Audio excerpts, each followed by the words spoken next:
I'd heard all the stories about Charlie Parker, Chet Baker, and Billie Holiday. I knew that addiction was a pitfall of the jazz life.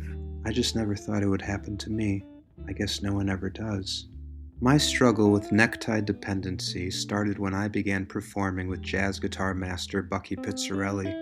After years of playing along with Bucky's albums in my childhood bedroom, it was a literal dream come true to actually perform with my musical hero. But a few notes into that first concert, the reality of the situation set in. I was on stage with a guy who'd been playing I Got Rhythm 3 times longer than I'd been alive. My excitement quickly transformed into near crippling anxiety. Terror rushed through my body, and it took Zen-like bladder control to make sure that terror was the only thing rushing through my body. But Bucky being Bucky, he did everything short of playing my violin to help me through that concert.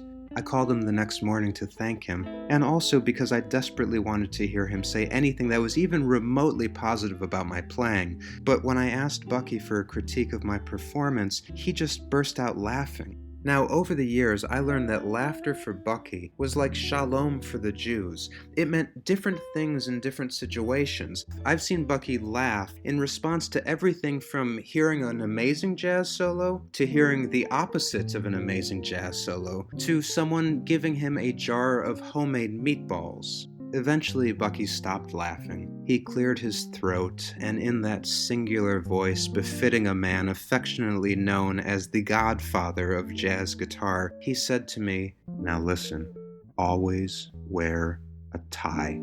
That's all he gave me. No secrets of improvisation, no stories about working with Stephen Grappelli or Benny Goodman, just wear a tie. So I did. I began religiously wearing neckties while playing concerts. When I'd received compliments on my tie, I was thrilled to mention that the Bucky Pizzarelli had suggested it to me. Saying Weinstein in the same breath as Pizzarelli, even if only in reference to neckwear, somehow made me feel like more of a real jazz musician. But it wasn't long before neckties stopped providing a thrill.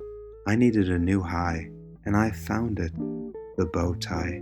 I loved the art of the bow tie, the geometry of it, the euphoric rush accompanying that final tug that brought the front and back ends of the tie into place. And most of all, I loved when people asked if my bow tie was a clip-on. I loved saying, "Of course I tied it myself," sometimes adding, "And by the way, it's actually nothing like tying your shoe."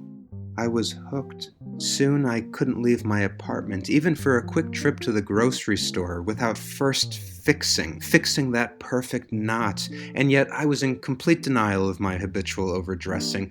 "They're the ones with the problem," I'd tell myself while walking through Central Park in an August heatwave, sweating in my suit and bow tie. Bucky Pizzarelli's seamlessly endless string of sartorial compliments backstage at concerts only fueled my addiction.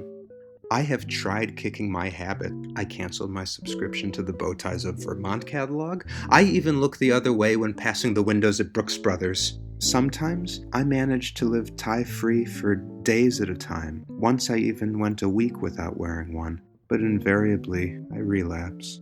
Bucky Pizzarelli is responsible for leading me down such an addictive sartorial path, but he's also responsible for teaching me a lesson far more valuable than the sum total of all my psychotherapy bills. For over 15 years, I had the privilege of working on a regular basis with Bucky. During every concert, every recording session, he showed me by example what it meant to be a great jazz musician. It wasn't about posturing, about playing with your back to the audience or wearing sunglasses inside. For Bucky Pizzarelli, being a jazz musician was about doing your best to make great music no matter what the venue, sharing that music with an audience in a way they could appreciate, and wearing a tie while doing it.